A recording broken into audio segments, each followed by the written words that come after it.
Good morning, guys, and welcome to today's episode of Market Check, brought to you, of course, by BB. A reminder, as always, that there is no second best daily YouTube live stream to talk about these markets. But happy Monday. I hope everybody had a great weekend, had a special weekend. Obviously, it was Easter. I always joke about spending time with your family over the weekend, staying away from the charts. I'm sure, given how active the market is, that's very hard. But of course, it is a very important weekend to be enjoying yourself, enjoying your family, and everything that comes with. But guys, I'm Snorlax. You also know me as Tommy. Welcome. I'm joined by Tucker and Dr. Will's Outlook. We're going to be joined by Max here in the second half of the show as well. He is busy cooking up a nice, delicious treat for you guys here later this week. But yeah, real quickly, before we start cooking and before we start sharing that big juicy alpha live on this show, we always appreciate when you guys smash that like button. And it's the beginning of the second quarter of this year. We had a pretty exceptional first quarter. I think that we are more than within our right to ask you guys to smash that like button today. Let's run it up. Let's set the tone for a great quarter, what I believe is going to be a fantastic Q2. And it always means a lot to us, of course, when you guys engage and enjoy our content. But let's get into the markets. Let's set the stage for the second quarter. Why don't we? I guess Will was joking before we went live that markets are nuking. Bitcoin's down 3%. That's true. Not the fact that markets are nuking, but the fact that Bitcoin is only down 3%. This is probably what you would want to see, in my opinion, if you are bullish for Q2. It's just like the beginning of a week, right? You get a little flush, a little bit of a dip to start the week. And that's in a bull market, in a bull trend, that's typically a great sign to be buying because probabilities usually state that you're going to close the week at higher prices. I tend to think that as far as quarters go, it's probably going to be a similar dynamic. So although we have a bit of a small dump here on Bitcoin and a bigger one on altcoins, I do think that you could argue that it's constructive, right? Because one of the things that I am seeing sticking out today is Bitcoin dominance up. It's up 0.35%. And it doesn't matter, right? Bitcoin dominance really, you can't really trade off of it necessarily. But I do think it's a good indication of perhaps where we are, which is you are seeing Bitcoin siphon liquidity right away. And what usually happens is when that occurs, Bitcoin eventually legs up again, and then we see altcoins get their shine. So I do tend to think that's probably what we're seeing again right now. And for that reason, Bitcoin dominance might be an important metric here over the next 2 weeks. And then after that, I think our altcoins are going to be able to get a lot of run, a lot of shine, and a lot of spotlight. It goes without saying. But right now, we're seeing some red. Nothing too concerning, but just a little bit of red to open the quarter. We're going to talk about, everything that means, the setups that we're looking at, what we think can move aggressively in Q2. I'm really excited for it, though, guys. I got to say, like I said, I think Q1 went very well from the standpoint of kind of how we thought it would play out, and Q2 is setting the stage very nicely for us. So, let's talk about Bitcoin. Let's talk about altcoins. I know, like I said, altcoins are down a little bit more than crypto today. There's really not too much to note in equity land yet, but I would have to imagine, similarly to this dynamic with Bitcoin and crypto, you could see equities maybe have a small little quarterly open dip. I think probabilistically speaking, it's for buying. But let's talk markets, guys. Welcome back. Happy Easter to everybody who celebrates. Hope you guys on the panel had a great weekend. Will, Tucker, what are we seeing in the markets today? Yeah, man. Check out this quarterly chart. Wow. This is something I was looking at over the weekend, a little quarterly candle analysis. When you break, and we'll get more granular, I understand, the spirit of the move obviously is higher, right? But when you look back at quarterly all-time high breaks, quarterly candle all-time high breaks, right?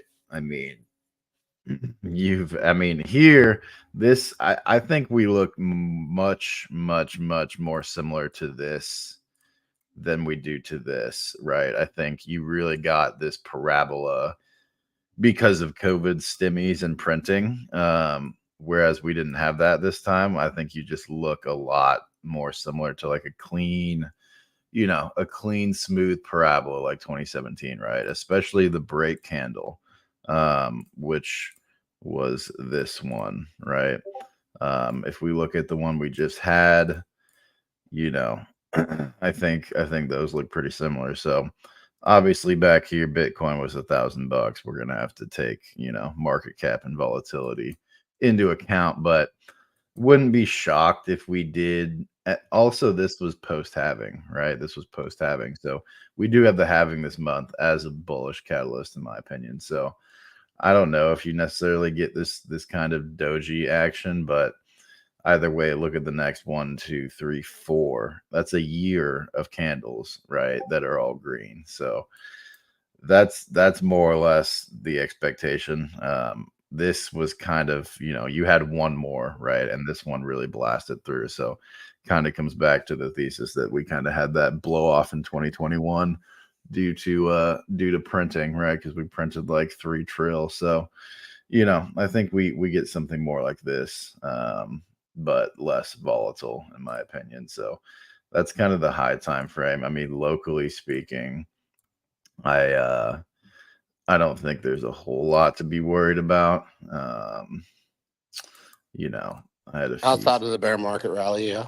Yeah, outside of the bear I would argue this is exactly what you want to see to open the quarter if you are bullish. You want to see a bleed, especially on altcoins running liquidity, but not breaking their uptrends, which is so far what we're seeing.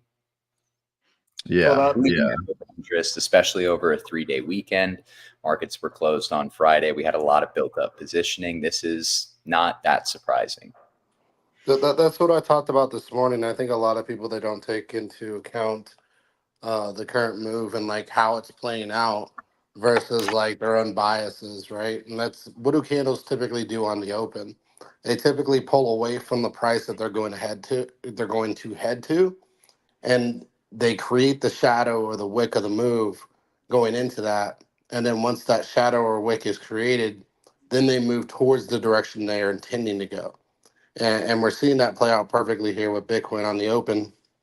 The pullback in price prior to the next leg up, in my opinion.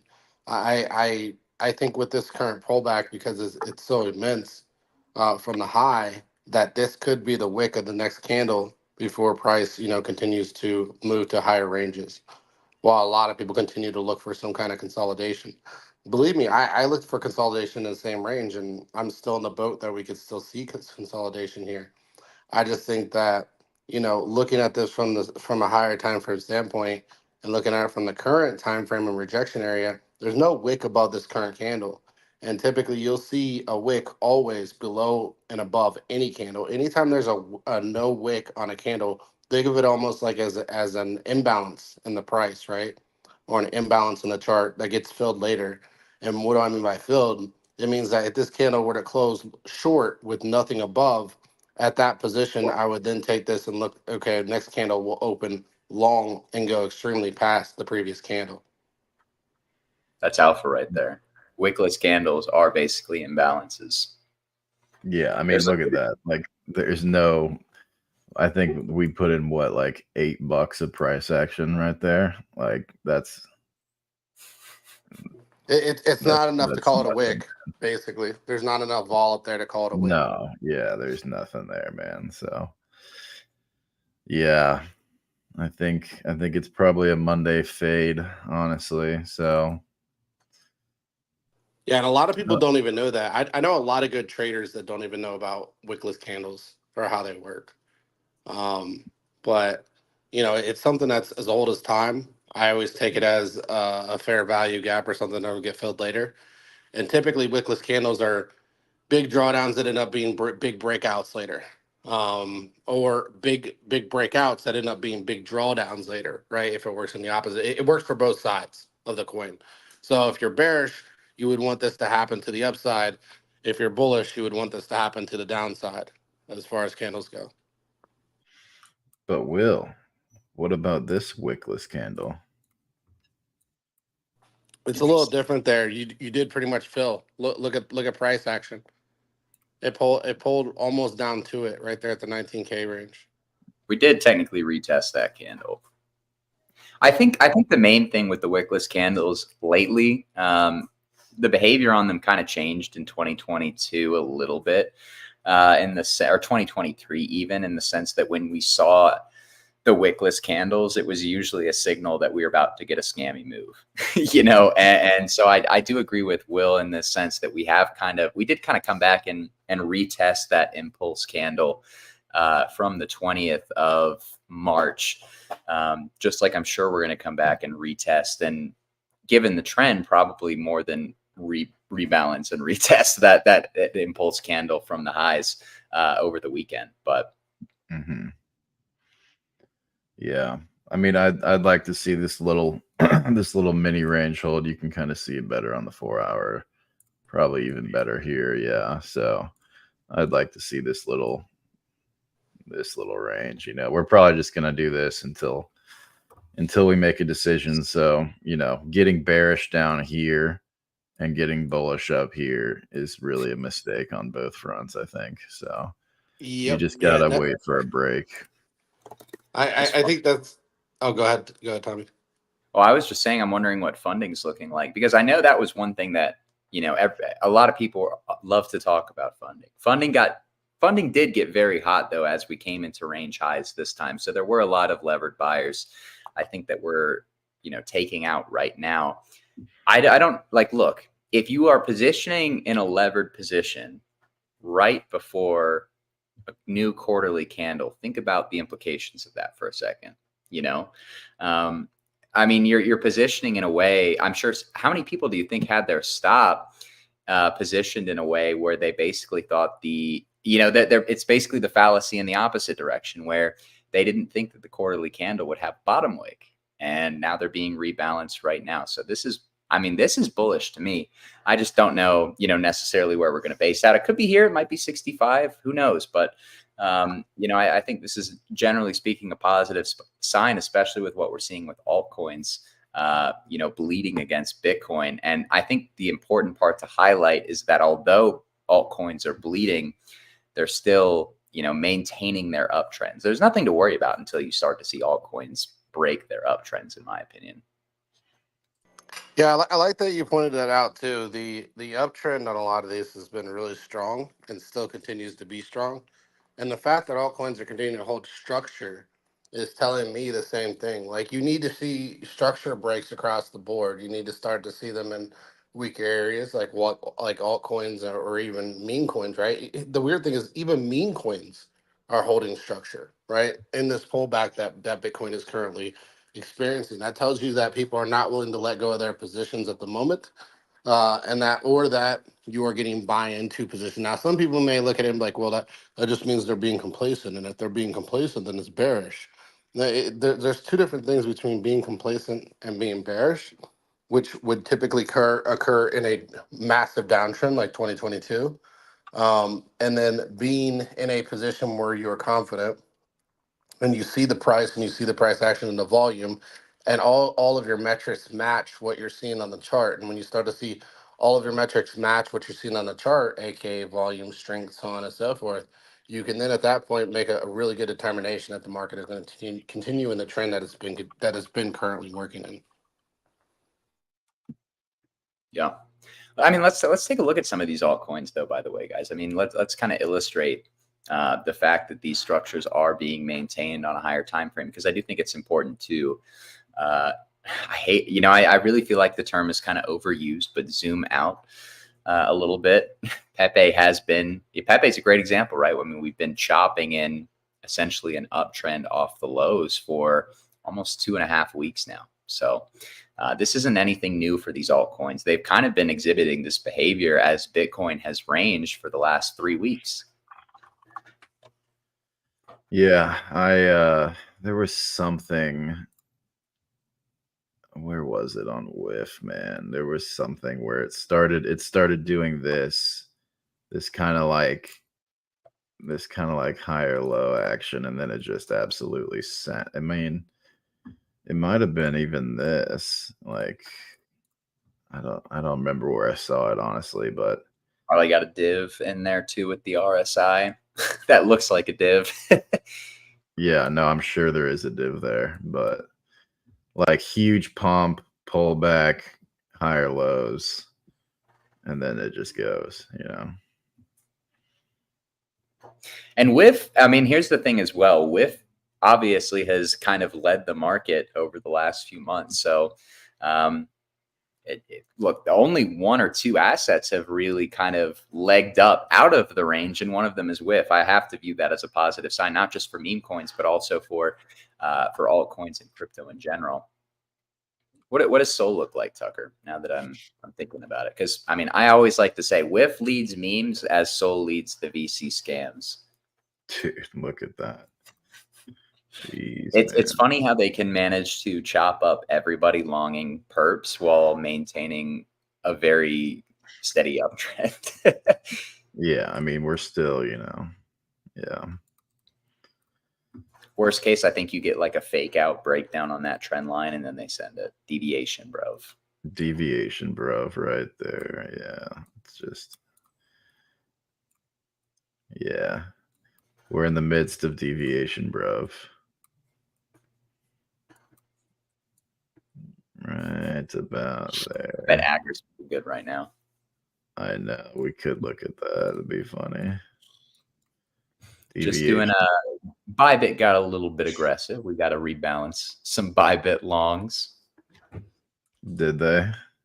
Oh yeah. I mean, I remember I was watching their premium over the weekend, and it was, I would say until probably like Saturday night, Sunday morning, Bybit was lower funding rates than pretty much other exchanges, which signaled, you know, probably some shorts to squeeze on Bybit. They did. We brought it back up to like what, 72K on Bitcoin, and then we almost immediately reversed when Bybit.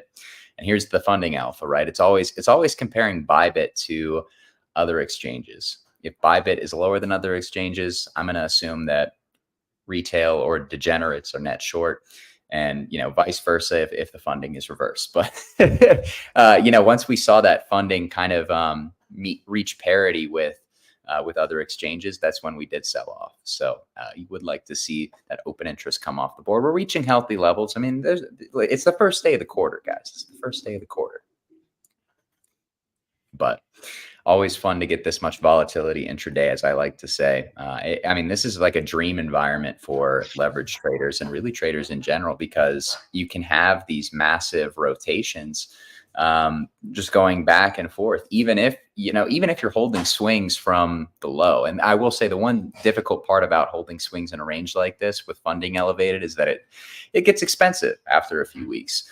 But, you know, if you're trading this market and it's in a range, providing this much volatility, you know, that is a dream, because you can catch these shorts. You can catch a 15% move intraday multiple times a week. Yeah. Yeah. What's your guys' opinion on being in a crowded trade? Oh no, it's over. What do you mean exactly? Crowded is in all of retail's in, everybody's in, everybody talks about it. I mean, being a contrarian in a bull market is a recipe to blow yourself up. I'll just say that, you know. You got to zoom out a little bit, but whenever you have this much volatility, fighting the trend is really, you're playing with fire. Yeah, it's like, look, you can catch some moves, right? Like you caught a little 5% move there, you know. This was a decent move, right? But like, look, put it on the daily and zoom out. It's like if you're just looking to like snipe shorts on this market, you know, you just missed that, right? So yeah, I don't necessarily mean, I guess I'll rephrase it. I don't necessarily mean crowded is in the long trade, because I don't think that's the crowded trade, even though everybody thinks it is. I think the trade's pretty even on both sides right now. I think more about, we'll say everybody talking about the same meme coin, right? Everybody talking about the same meme coin. Let's go with that as a crowded trade discussion. I think it depends on what's going on with the meme coin, right? Like if it's like, you know, a community's hyped up about it and it's cult-like, that's bullish, right? But it's like if they, you know, if there's some exit liquidity event where some coin gets listed on an exchange and that gives all the on-chain holders an easy way to exit without, you know, leaving a footprint and paying a bunch of fees, right? You know, we get a Binance listing, that's usually a liquidity event to exit. So, you know, if it's crowded in that way, that's more of a top signal. But, you know, if it's something fresh and people are hyped up about it, like trying to fade something just because, like, you know, people are talking, like, I think that's dumb, you know? Yeah, I do think there is, you know, we still are in the part of the market cycle where liquidity is somewhat fragmented. And I do think rotations are still somewhat mercenary. Not to say that that means that you should be fading rotations, but the rotations are quick, right? I mean, they tend to last like 1 to 2 weeks at a time, and people, with the exception of, I think, like, you know, if we're talking on the subject of meme coins, the blue chip memes are always going to be where people are rotating capital back into, like a whiff. Oh my God, 1929. You know, the blue chip meme coins are always going to be where people rotate, at least like the true retail degenerates, right? Like they're going to be rotating their capital back into blue chip meme coins in the same way that, you know, if you're just on ETH or you're on Bitcoin, people are going to be rotating profits back into ETH, Bitcoin, Solana, etc. So I do think from that regard, you know, you have to be a little bit careful going down the risk curve because the rotations are quick. But I think generally speaking, as long as you recognize that, right, and you recognize what these quote unquote, I have to say quote unquote, blue chip memes are, you know, you always know where capital is eventually going to go back to. Yeah, I think the reason that I point that out is that, yeah, and it will until it doesn't, right? And that's how these Right. things always work, with especially with memes. Memes blast off and then they die hard. But the point that I wanted to say is, like, or at least this is why I wanted to ask the question, is because I always look at it like this. I look at it like, if everybody's in the same trade and majority of my capital is tied to that trade, um, it's not really that the trade can't go higher or that there's not potential in the trade. It's really that I'm fading opportunity at that point, right? Because I'm where everybody else is, which means I'm not where everybody else isn't.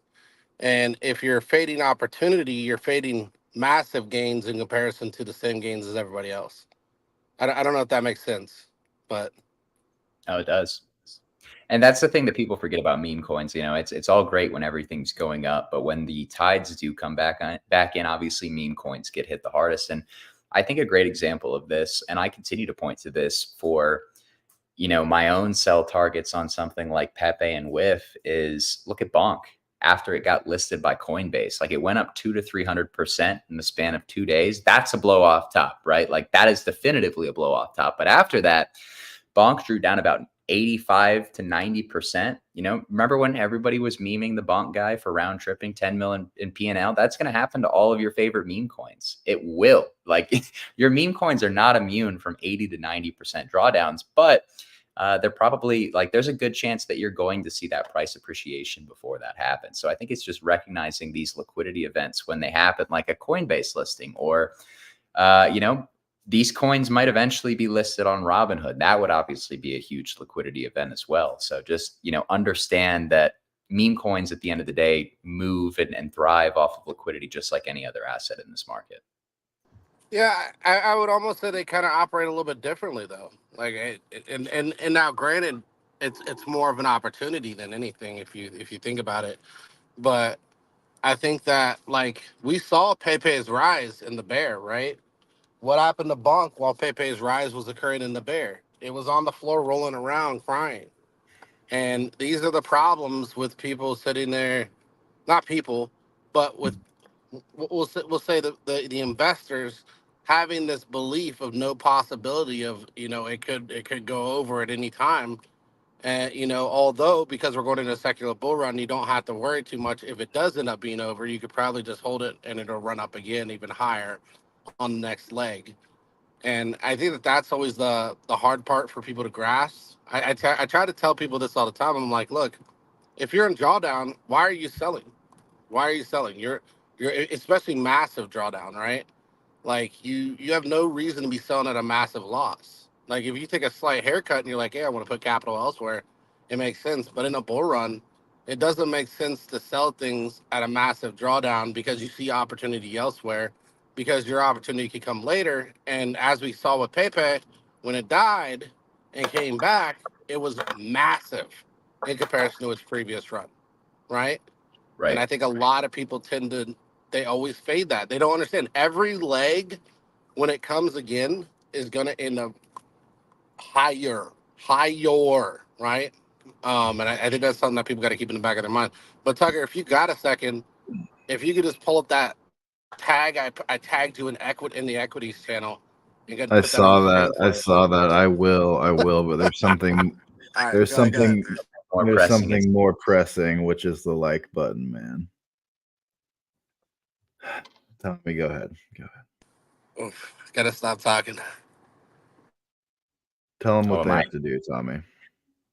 You guys know what the soybean chart means. I mean, if you're a regular, if you're not a regular, so we bring out the soybean chart, and it is a new quarter. I hate that we had to bring it out on the first day of the new quarter, but we will bring out the soybeans chart if you guys do not hit the like button. And we are simultaneously dropping all of this alpha on meme coins and liquidity cycles, guys. So smash that like button so we don't have to stare at the 1 second to 10-second soybean chart. Nobody wants to look at the Oh soybeans. wow, it's working, Tommy. It's working. It's 4 working. more.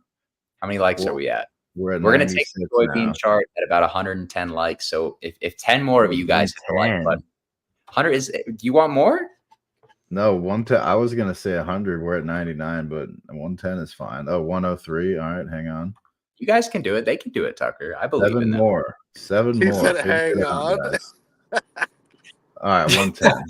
Dude, we just went from 80 to 110 in like 10 seconds because of this.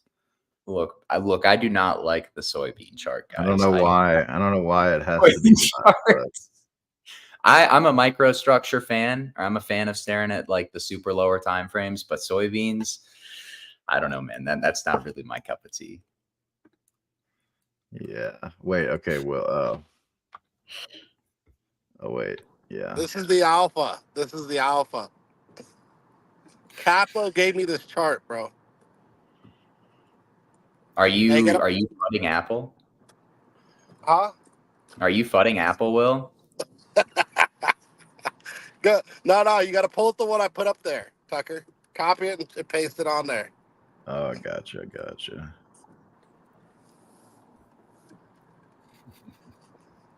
Because if you're fudding Apple, I don't know if I agree with you. Too large. The image is too large, Will. Oh, Hang on. none I'll of put them? on the thing. I'll put on the thing. I know what you want. I know exactly what you want. Just hang on. Yeah, you know what I want.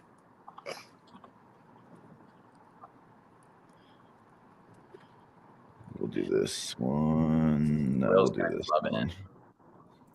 Yeah, he is. Hang on. Capo gave me the playbook. All right. I got to go with it. Capo gave me the playbook. There it is. Will's a lot of fudding Vision Pros again.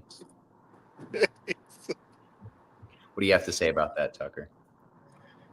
I mean, look, it fits. It must be bearish, guys. Look, even on Apple, what it like we're talking about, we're not gonna get that 6%. That's too much. That's too much. Double bottom, whatever. It's the play, man. They're loving it.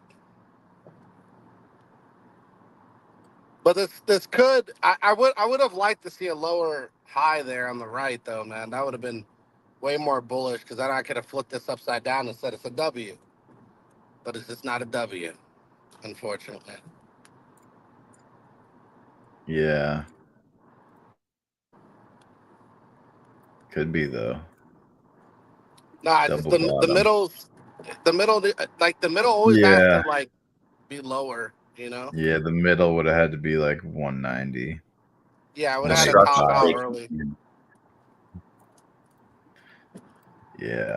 I don't like that. This is why double tops are an issue, because they create these great golden arcs from the Great Golden Fry company, or at least what used to be.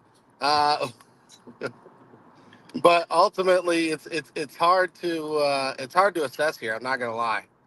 I'm not fudding, but like even I'm eyeballing this. Like, I'm bullish as hell, but damn, Apple doesn't look good. It does not look good. Well, Yeah. we were talking about Apple. I think it was last week. You know what it reminds me of is when Bitcoin was at 25K, the 25 to 30K range back in last year. Yeah, Yeah. I can see that. I can see that. One more dip, and then a rollout. All I want to see is that lower right leg. It doesn't have to go all the way down. Doesn't have to go all the way down. I just want to see that lower right leg and that lower or that higher low to the left, and I'll be super bullish. Right? You could probably draw a trend line on it, and it'll probably play out to a T right into that range. But you got to see that sweep of that low, even a deviation. So where I'd be like, all right, this is the play. But don't get me wrong. Like, if you're an Apple bull, like, you should DCA this thing down, in my opinion. Right? Not at least that's what I would do. I'm not telling other people what they should do, but Well, I would DCA this thing down. even in 2022, I remember I was looking at the Apple chart last week and I was like, 2022, the entire market declined a lot and Apple went down. I mean, how much was it? Maybe like 25% as a whole. So relative to other stocks, it really could have gone down a lot more. It held up very strongly. I just think like expecting a lot of downside on Apple is kind of difficult in general. Tucker, could you create a synthetic pair of Apple Nvidia? Down I, I, only. I liked what Tucker had though there for Apple. That looked pretty good. Look Getting at this close to a chart. bottom, Huh? close to the bottom. Yeah. What does that mean though? What does it Probably mean? a little bit more Nvidia upside, and then Apple's going to start to bid, is my opinion. I mean, it could mean Nvidia down. Apple holds up better though, right? It's true.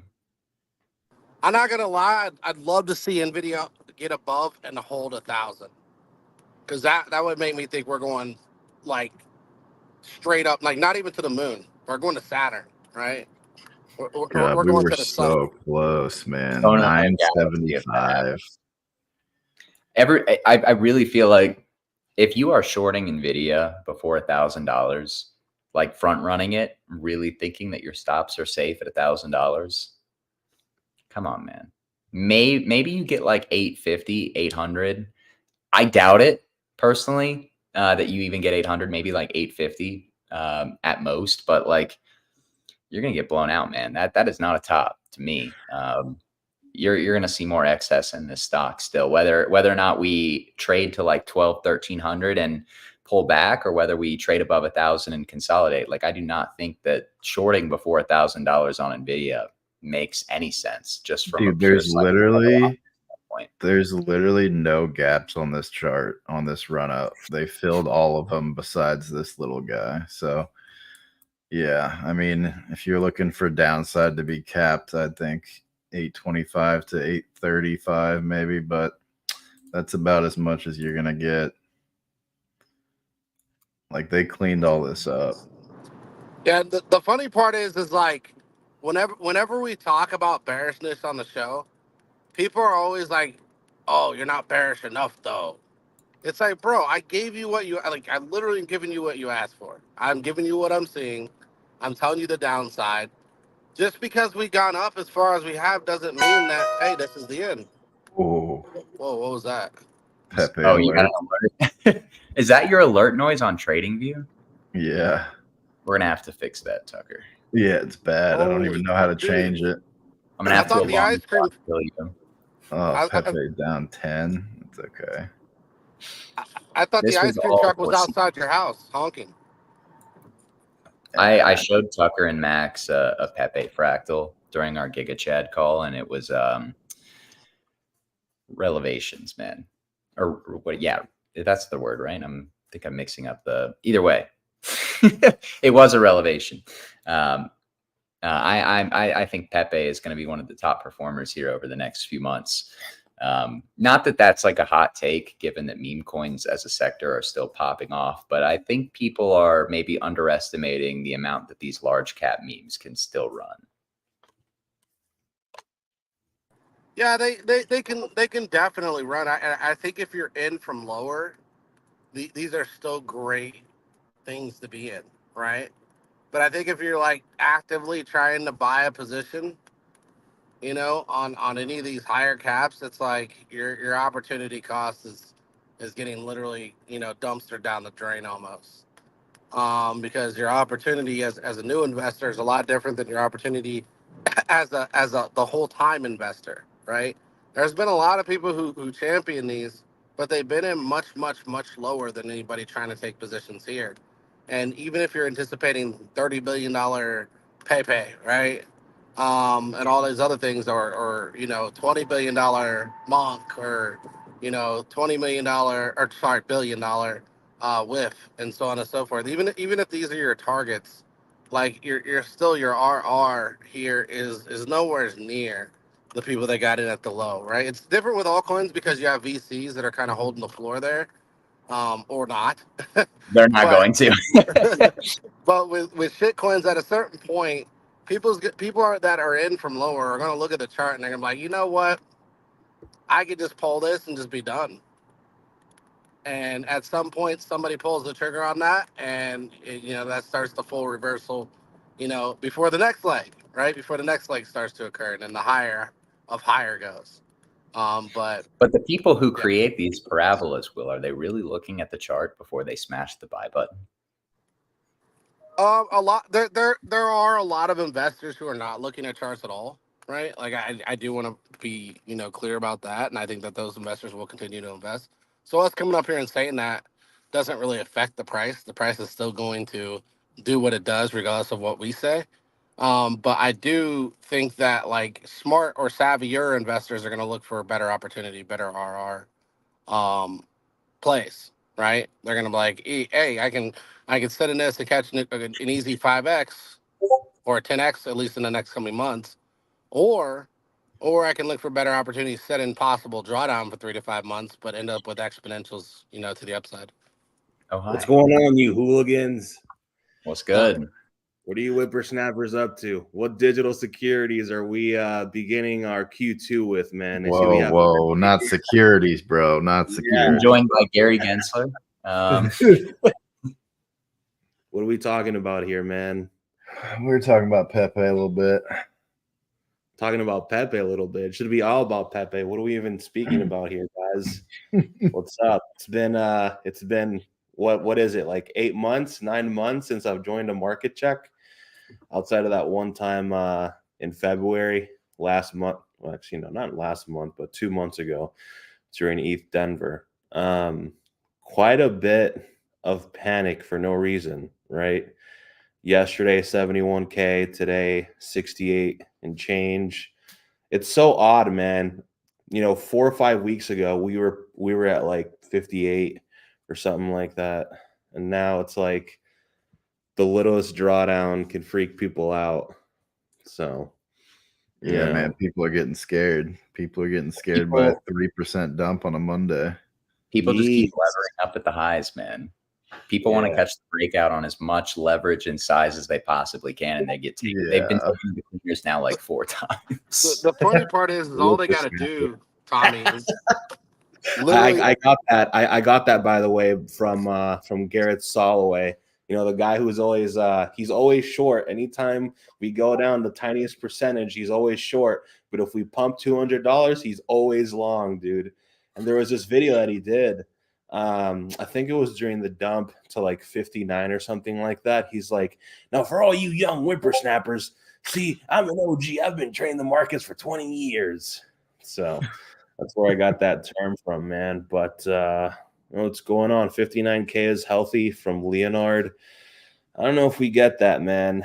I think that was the last big dump before the halving, because there's usually like there's actually 2 pre-halving dumps, and you usually only have like 3-4 weeks out from the halving to have that dump. So I think this is Like if you even pull out the 8-hour and pull out all the EMAs, dude, we're like right at support. So, you know, bullish monthly close, bullish quarterly close. What else do you want, man? You know, we've got a bunch of degeneracy starting for the cycle. Me and Tucker bridged over to degen chain, and I think that's the start of like the crazy degeneracy that we see every single cycle. You know, I think degen chain is honestly like a chain that Danny Sesta wishes he could have built. If you guys were around last cycle, there was this guy called Danny Sesta. He created this like wonderful Ponzi called MIM. It's like a stable coin, and this other token called Spell, and this protocol called Wonderland.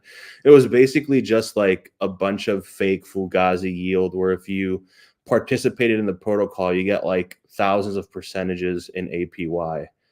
And yeah, you know, I think we're completely back to that to that froth. So Look at that, Wobby. Look at that. What is that, brother? That's what am right now, and that's 2020. Oh yeah, dude. I mean, the vibes are aligning, man. You know, I mean, you guys know, I'm not really a technical guy, man. I just go purely based on vibes. And the vibes are vibing, man. You know, you got Sol, you know, flirting with 200 plus, with new all-time high, Pepe looking good.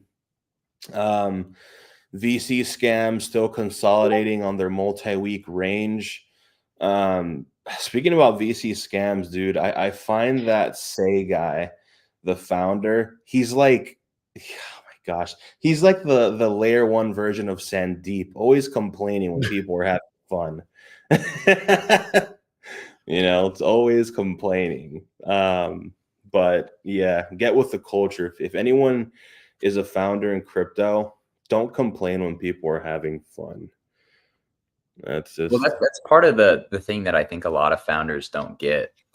I mean, a lot of people are here because it's a lot more enjoyable than traditional finance, not just because there are a lot of market inefficiencies that we can take advantage of, but because participating in crypto for a lot of people feels like an MMORPG, or, you know, like it's always compared to RuneScape, whatever you want, like gamifying finance, essentially, is what I like to call it. Like meme coins are the perfect, you know, meme coins pumping are the essence of this being, you know, realized by the market. But eventually these VC scams, as we like to call them, I mean, you know, if they don't gamify finance for users, why would people use the technology at all over something that, you know, they really do enjoy using and is actually like a huge hit of dopamine beyond price just going up?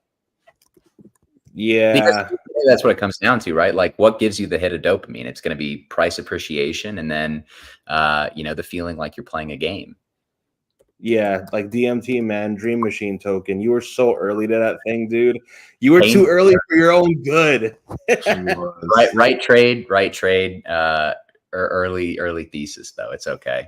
I'm still farming it. I'm still farming it. Like, I have their NFT collection that I've been staking for like 6 months. Yeah. So yeah, I think, dude, it's good that we have all these other like verticals to play with, because like, dude, this whole thing of calling everything an L2 and L3 and L1, like, dude, it's the same thing.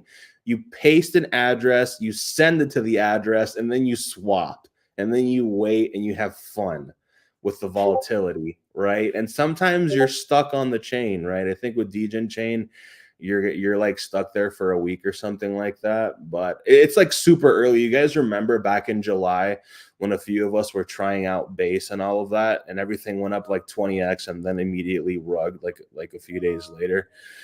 I think it's like that, man, right? And I think there's an opportunity for an airdrop just for using like new chains. There's always a possibility for an airdrop. So yeah, there's a comment that says the Say guy is so annoying.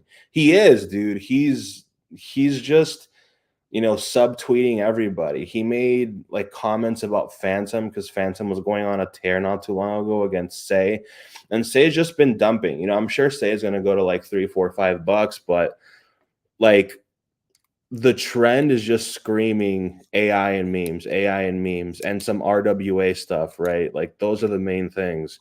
And then VC scams, they pump when ETH is pumping hard. And when ETH is pumping hard, Pepe pumps harder. So, I mean, what do you want, right? It's not going to be like 2021, in my opinion, where everybody was foaming at the mouth for an L1, right? Just compare, say, to something like Ondo. Like I made my trade with Ondo back in like early mid February when it was at like 20 something cents. And I thought I was like late to the party. But since then, Ondo has destroyed Say. So I think they all have their flavor of the month, but I think there's something to be said with current market participants when they see behavior like that from like VC Silicon Valley guys, and then they just get reminded of Do Kwon. That's what that shit reminds me of. Like, you can't Sam. go on Twitter. Say what? And Sam, all the guys who. Oh, yeah. Oh, man. Don't even get me started on that guy, bro. They were always complaining whenever people would have fun, right? So, put two and two together, and I'm just like, I almost got zeroed out with UST. I'm just not going to, like, go through some shit again where a VC has a bad day and he sees, the founder of a protocol tweeting like, a girl, not a girl, but just like I guess like a very immature man, right? And it's like, all right, I'm going to dump 5% of the supply just because you tweeted something and I didn't like it. Like, I'm okay, man. Like, look, I'd rather be dumped on by one of my guys that has meme coins than like some like VC, I don't know, like some Silicon Valley guy, right? Modular madman. Yeah, I'm okay with that, bro. I'm sure that stuff will pump too, but I'm good. Good. Look at this chart, man. Look at this chart. This is the VC scam versus meme index that I created, right? So we got Ondo, Say, Sui, Tia, Alt Layer, Dime versus Pepe, Whift, and Doge. Down only. But I mean, I don't consider Ondo really like VC stuff because a lot of their stuff was also KOL. And like the guy barely tweets. The guy with the orange hair, he barely tweets. So yeah, man. But just the general take is this is down only. What's up, Will? No, I was just gonna say RWA is gonna have an attractiveness. I think I called it at like 23 cents or something like that. But it's a limited attractiveness. I think utility I think comes into play later in the cycle. Yeah, I think it's maybe up 4x or whatever. But I think ultimately, like, your best plays right now are still speculation plays, which are going to be meme coins, and then obviously some gaming. And I've also been accruing NFTs where I think like a lot of people are just continuing to fade them for no reason. Well, I guess for some reason because people believe they're going to get a zero. I love when people come up with narratives like that because they end up not coming to fruition typically. So it's people are not looking at the opportunity here and viewing it as opportunity. They're looking at things that are going on here and chasing in the next narrative. And this is why a lot of people are getting washed out. That's why I brought up the conversation this morning when we were talking. And I was like, what are your guys' thoughts about the crowded trade? Because I feel like a lot of people involve themselves with the crowded trade and they're not really making money. They're basically buying the highs, exiting, and as soon as it starts to pump again, they re-enter. And they probably did this multiple times to lose a bunch of capital rather than, sit and wait in some good RR plays and wait for them to play out. Yeah,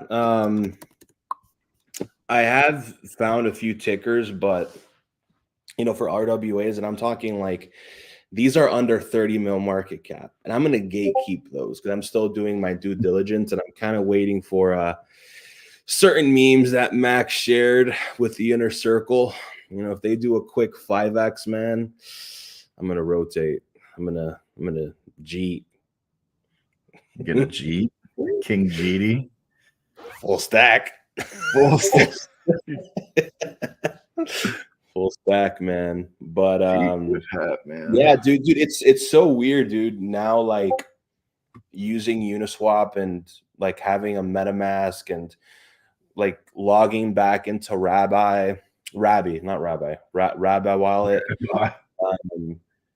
Yeah, it's so strange, man. Like I've just been used to like Kepler and centralized exchanges and stuff like that. Like I guess going fully back on chain gives me reminiscences of like what most of last year was up until Q4. So I'm thinking that's why we're back, like fully back, where it goes from PvP to PvE, right? Because you're having like everything pump, right? So yeah, but yeah, Sol BTC. I think when that makes an all-time high, oh baby, that's gonna be juicy. When Sol makes an all-time high, yeah. I mean, Sol still looks good up here, man. It still looks good. Sol ETH and Sol BTC both still look fantastic, I think. Arguably, Avax is kind of very similar to Sol right now, and that's what I was telling people. I was telling people it was going to track Sol, even as much as people are like, "Oh, I don't like Avax." It's like it's still Oh, I tracking hate it. Avax. I despise Avax, man. With it's an still undying tracking it though. It's It's with an undying passion. Amir, if you hear this, oh brother, man, Gary is knocking at the door sooner rather Bobby, than later. how are you gonna buy Snickers bars if you don't have any Avax, man? Come on, bro. Avax, man. I'm okay. Anytime Avax pumps, something else pumps. So, like, it's not like this thing has severely outperformed the entire market. You know what I'm saying? I just don't like their culture. Like, they can pump, sure, but like internally, dog, it's gonna be a no from me, brother. I'm okay. I'm all right. You know, without Paleo, man, Avax would not have gone that far. So I don't know. I don't know. I feel like it was always there in the chart if you just looked for it. This is why I Man, did the comparison to Sol originally, because like I was seeing the very similar structure on Avax to Sol. Yeah, that might be a good one to pull up there. I haven't actually looked at that, Tucker. Lawrence, what happened to Diamond Tia? They kind of stopped. That's what happened. Tia, I sold like 90% of what I had at 20. I sold the last 10% last week. Dime, still have a small amount, but for the most part, most of my bag was sold in mid-February.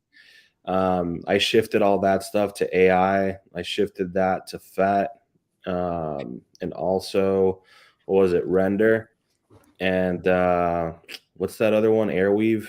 Yeah, for like a quick trade. You know, I'm staying away from that stuff until I see the trend kick in. Like, you know, I'm sure Dime and Tia will pump and all that stuff, and they'll have their time in the sun. But I'll get on once the trend is clear. I'm not trying to sweep the lows anymore, man. I did that in late 2022. I did that in 2023. I'd rather just catch trends and not really like try to snipe a falling knife. So I won't lie here, Tucker. That looks like Sol's going to go on an exponential outpacing of Avax now. It does, yeah. And then later on, Avax will overtake that immensely, which AKA catch up. That looks like the INJ chart back in like 2023. Ooh. So yeah, this definitely looks like Sol's gonna outpace Avax by a shit ton right now. Back in when? That's a nice coil. You see that coil on INJ there at the end? Oh my god. So where is it, Tommy? I mean, it's probably towards the end of 2023, if I had to guess. Obviously, the consolidation that we're seeing out of the accumulation is going to look a lot different since it's a synthetic pair. But I mean, I have to imagine that's probably going to rip to the upside at some point, like Will said. Which would be it'd be a big outpacing for Solana, actually, looking at this. And I think that checks out with, with what the streets are saying too. Where are people doing their on-chain transacting right now? It's Solana and Base right now, and I think eventually you're going to see other chains get liquidity back, but it's probably going to be more tethered towards higher time frame liquidity cycles, because it does feel like the capital that's already here within crypto have made their decisions as far as the top 2 or 3 places that they prefer to be shitcoining. Yeah, man. It's Sol's almost gonna be the winner.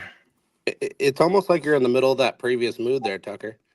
That's where you're at right now. It looks like. What do you guys think about sell in May and go away? Do you think that's going to happen or not? No, I think we're gonna have an insane summer. Oh boy, I like think 2020, like 2020, yeah, man. Talk to me. Tommy said this the other day. It's been way too long since we've had a bullish summer, like all summer. Last summer, dude, was hell. We were all trading the same 4 pairs, bro. Ox, Rollbit, Unibot, Ticker, Bitcoin with some DMT and Gamifying.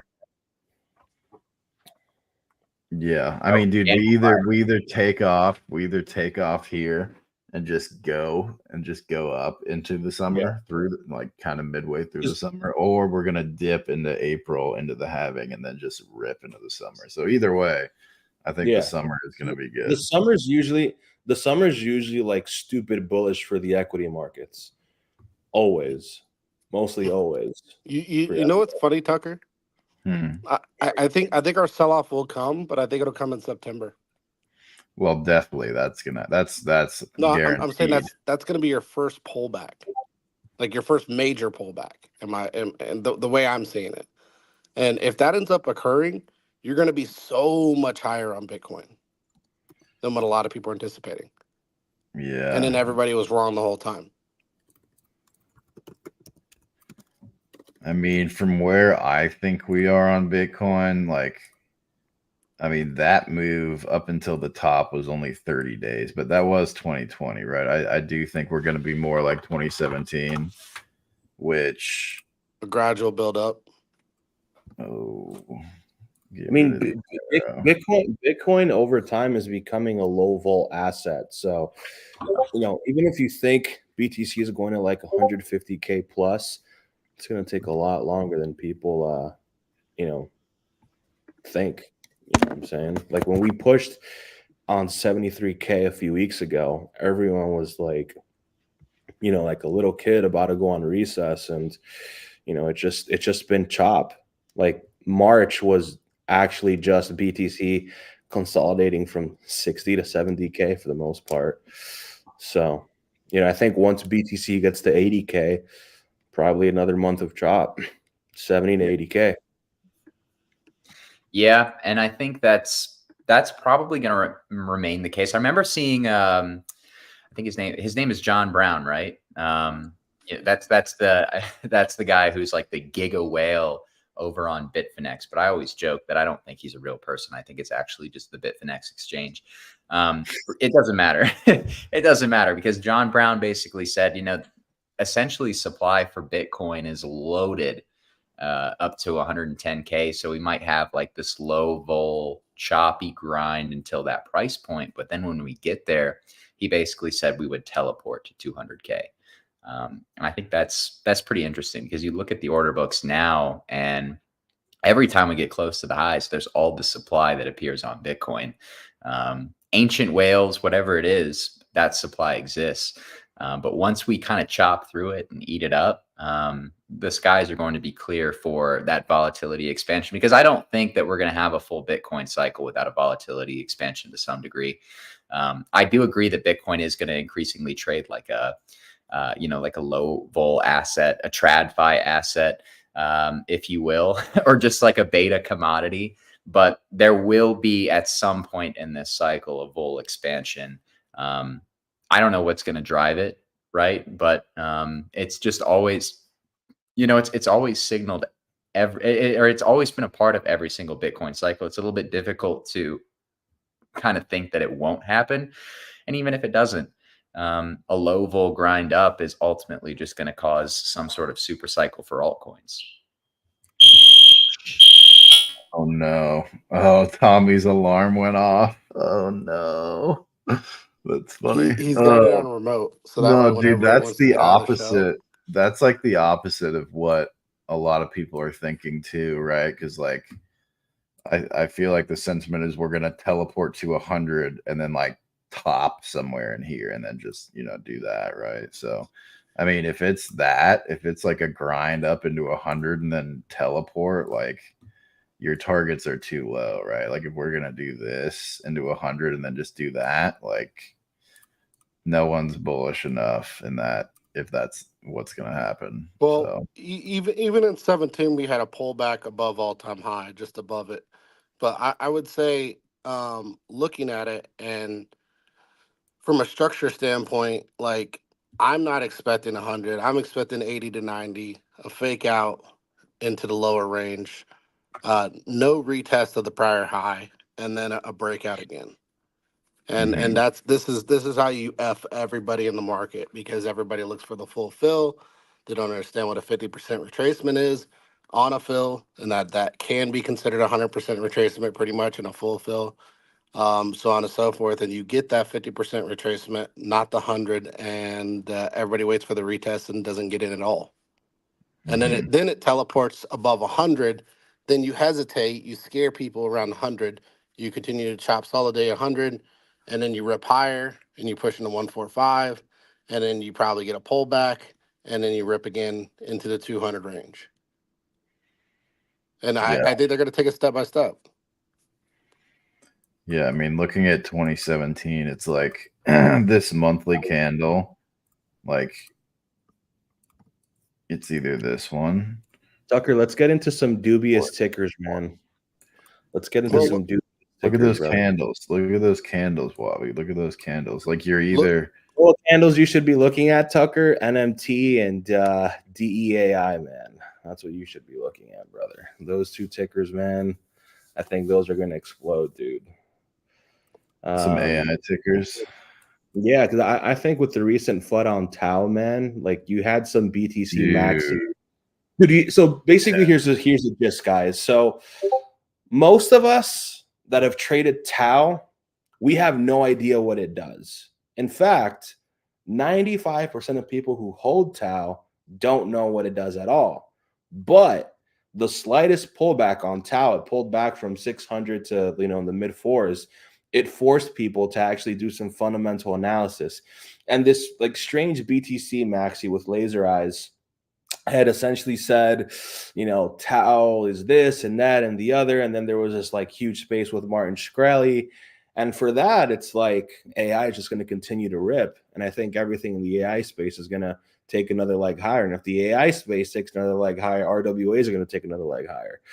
So, with this BTC chop, from the mid 60s to the early 70s, you want to look at things that are holding up and aren't just profusely bleeding against Bitcoin, because then you're just better off holding BTC, right? I mean, like, dude, are you looking Tau is going to do that, man. Tau is going to do that. It's doing the same thing. And I think as long as Tau maintains, I think there's going to be a bunch of, things that hold up. I think there's going to be a merger with FAT and Ocean Protocol, and what was that other one, dude? AGIX, right? They're going to merge into one token. 7 bill FDV. Circ is probably going to be like 2 bill or something. And if you think AI is going to continue to do on the equity markets, why wouldn't it in the crypto markets, right? And one other thing that I want to touch upon, dude, is Bitcoin dominance. I think that's the biggest fade in this entire bull run, because yes, sir, it might not be alt season for you, but for my bags, it is alt season, right? And I think when people are looking at majors like, what is it, Aave BTC, Matic BTC, Uni BTC, you're looking at the wrong assets. People are still looking at Litecoin for like alt season signals. What are you even talking about, dude? Over the last, what is it, since the bottom, 16 months, 15 months, something like that, you've missed out on Injective, Solana, the Avax low, the near low. You've missed out on Celestia. You've missed out on the entire RWA narrative. You've missed out on all AI stuff. You even missed out on BNB, right? Which is a major. And I think just focusing on ETH, I think it's just a huge fade, man. It's the biggest fade of all. So, I'm sure BTC dominance will go back to 40%, but by the time it does, I think They're going to be like in the 5th, 6th inning of the bull market, right? Like just imagine, dude, just thinking, I'm just going to hold Bitcoin the entire time until dominance is at 60, 65%. You're losing out on so much opportunity, man. So much opportunity, in my opinion. You know, unless you're playing with like 8 figs plus, you know, then just stay in Bitcoin. This is gonna play. This is gonna play. We did so much Bitcoin dominance analysis. This is what's gonna happen, man. This is literally it. Yeah. That's your alt season right there. One more spike, Bitcoin goes to 80, 90K, and you nuke it. I mean, Tucker. Over the last few weeks, brother, what have we done? You know, DAI, NMT, all the meme coins, fat from under $1. Render, that was a huge play within the inner circle. What's another one, Tucker? Name me a few other plays that you can name off the top of your head, Ben. From AI, from anything, from any sector. Ondo, that was a good play. I mean, just ripped, all the Gen Chain stuff ripped. Yeah. Now we're seeing different Pepe related memes rip. Yeah. So like, dude, year to date over the last 3 months, even though I would say half of Q1 was chop, right? But you know, when it wasn't chopping, it was trending. There was so much opportunities across so many different sectors. So I think probably Q2 or Q3, you're going to see a lot of that PVE stuff come back. And from a seasonality perspective, April does tend to be frothy, extremely frothy, right? So bring it on, man. I mean, this is like September of last year, where a lot of people are like, oh, it's all going to come to an end. And I was like, dumpster diving time. It's like people are just not, they're not getting it. They don't understand that, you know, what's going on with the market in general. And they're continuing to fade everything because they're like, oh, well, last year or last cycle in 2021, well, last cycle in 2020, well, and the same thing with BTCD. Like when people mention BTCD, I just turn my brain off. I just stop listening. I'm just like, there's no value in it anymore. Fade them immediately, brother. But I have one word to say, man, and that's the Pepe verse. And Will, you were pretty early to the Pepe verse. I will say that, man. Yeah. Yeah, I mean, there's a lot going on there. I think like they're adding a couple different things. I was told that they're basically creating a chain, a swap, and a bunch of other stuff too going on over there with Pepe. So a Pepe L1 dude would just oh my god, bro. Yeah, Pepe dude, that would destroy a lot of these VC chains. Dude, like tell me, no, like someone in the comments, right? I think there's what? Let me check how many people we have on here.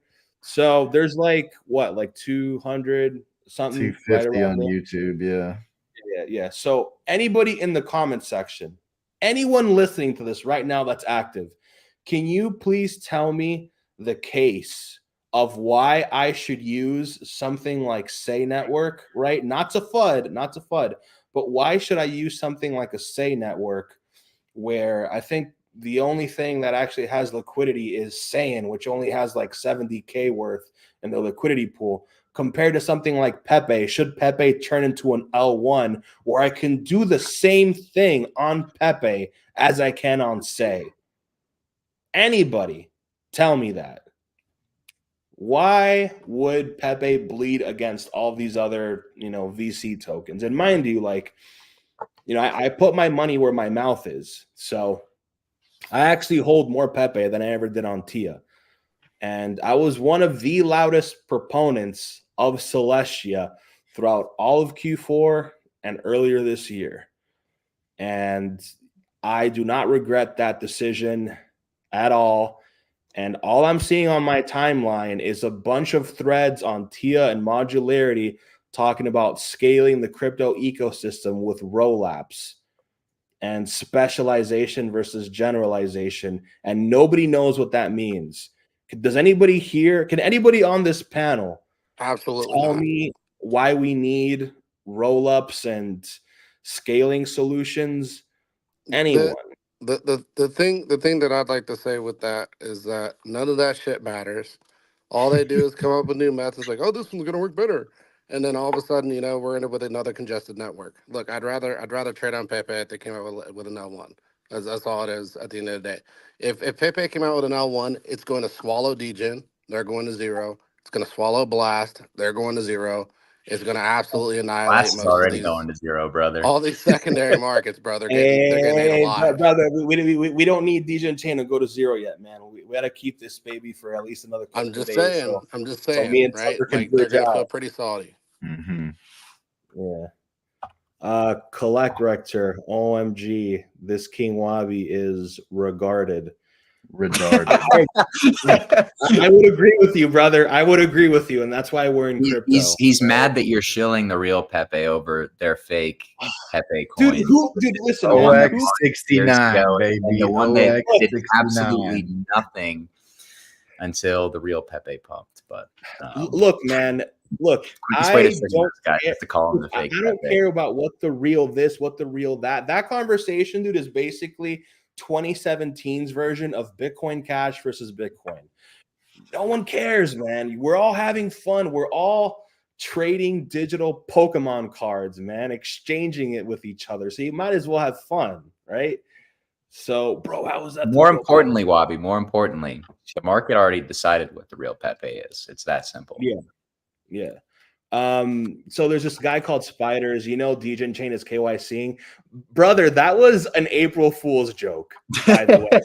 That was an April Fool's joke. And dude, the funniest thing is that we had some of those like laser-eyed guys quote tweet it. I won't mention any names, but let's just say it's somebody that missed the bottom from BTC, missed 25K, missed the pullback from 40 to 35, and he's just been coping on the timeline.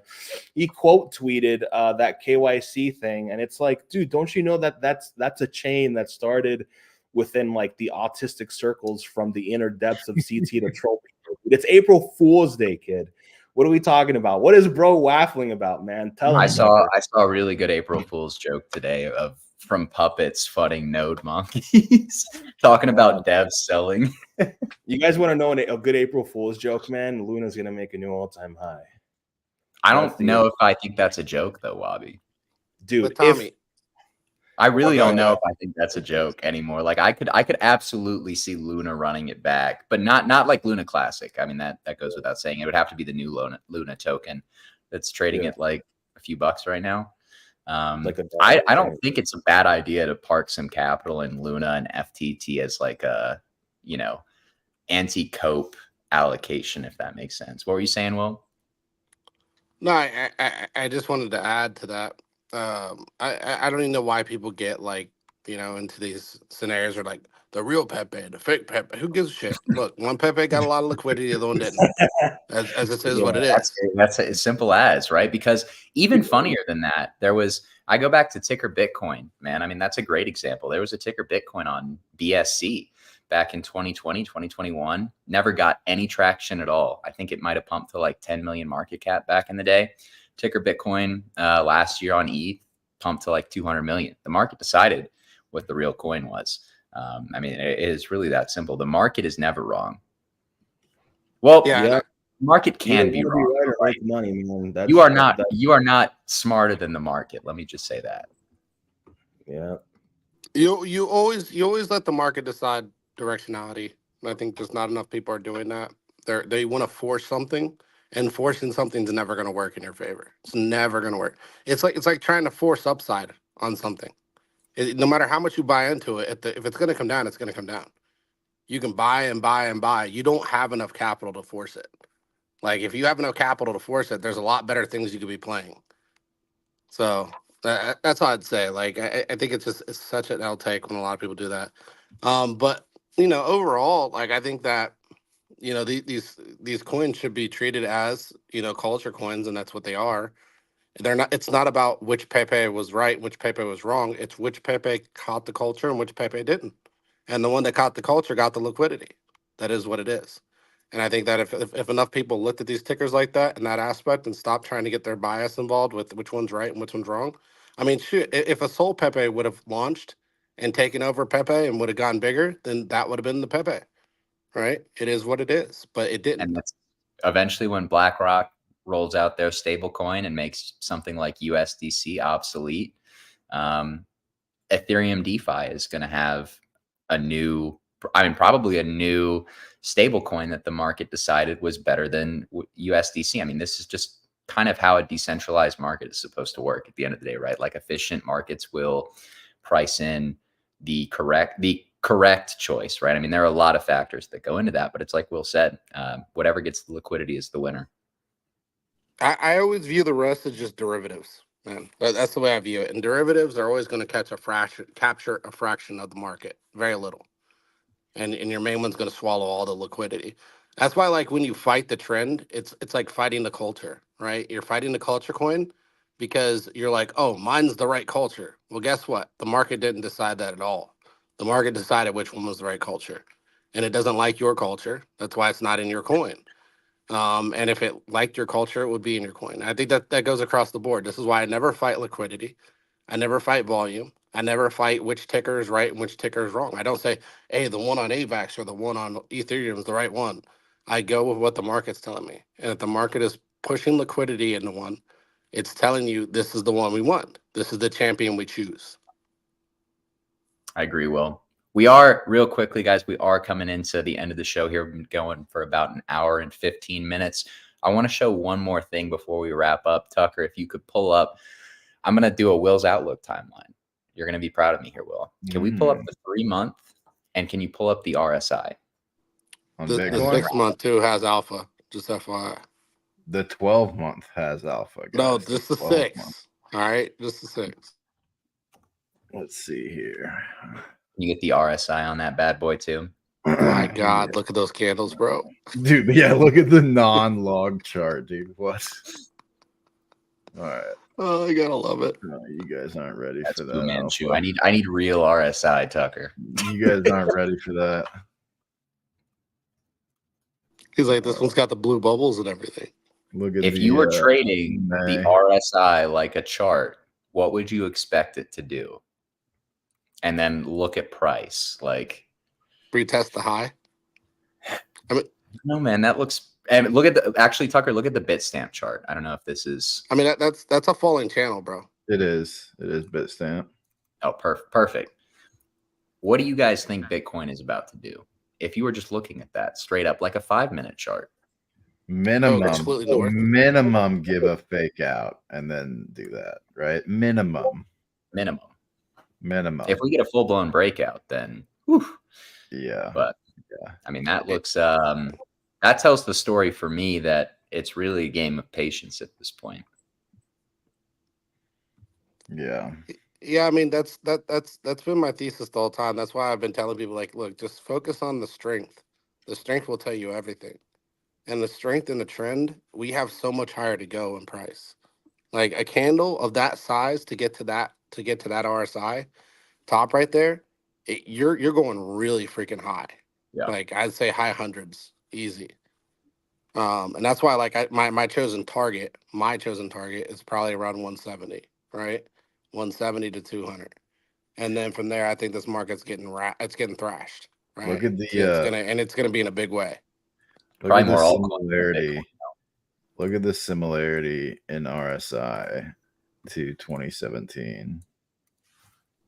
And you're just getting your first little piece there too. You get a little pullback, which we've pretty much done, and then you just absolutely send. Yeah. What's the percentage gain there, Tucker?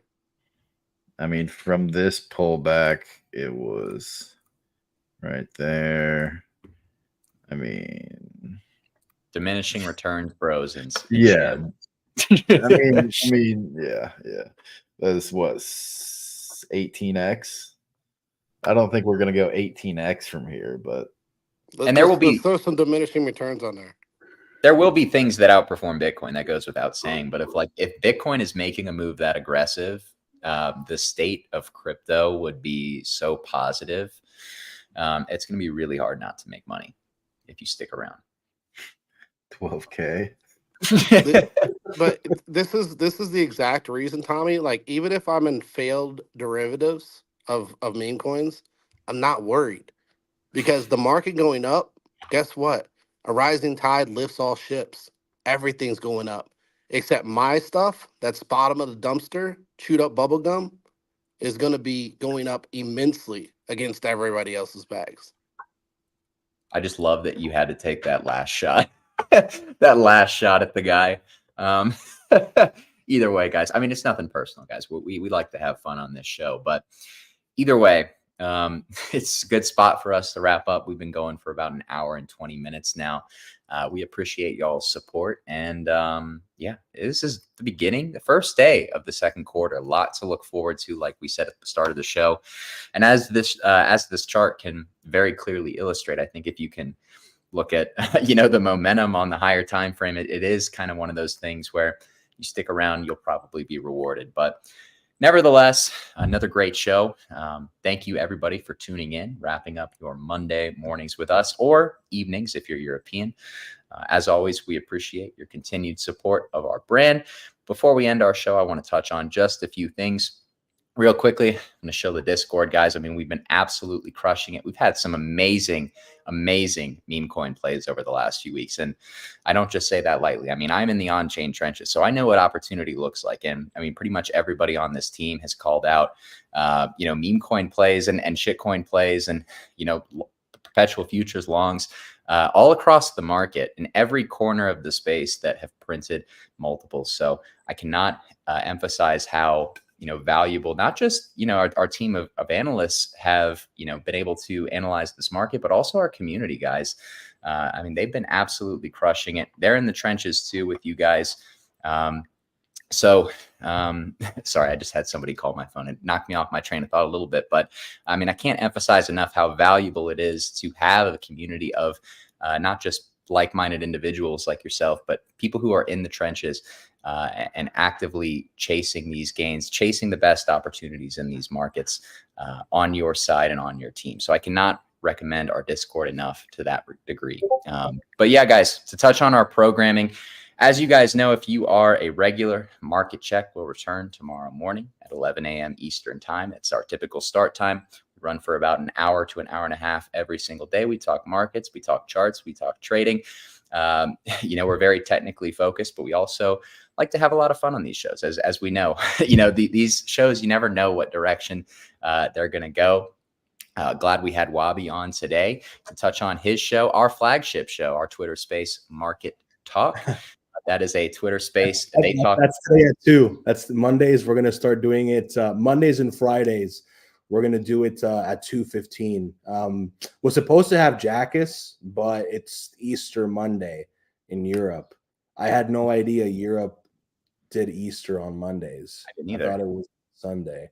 But yeah, Mondays and Fridays, the spaces are going to be at 2 p.m. EST. We're going to play with that for the next couple of weeks. I'm going to have Trader Mercury join me with a few other guys.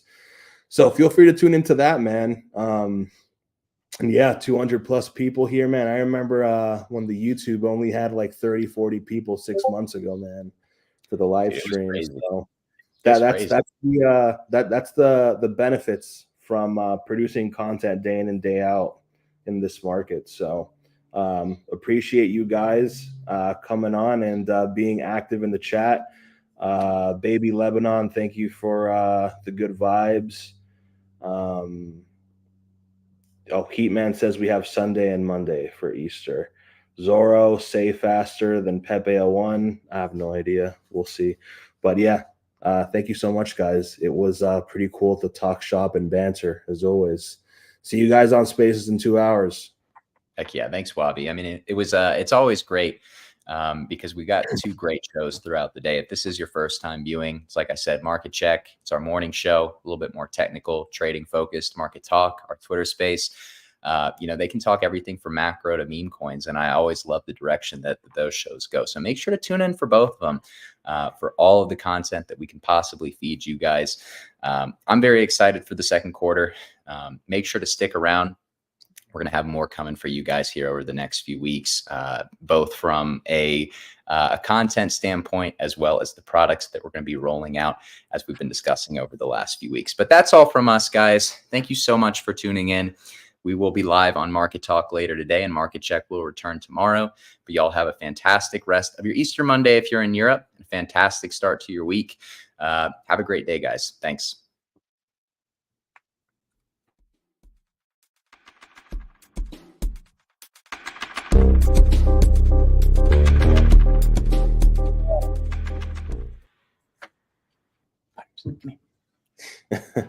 What's up, guys?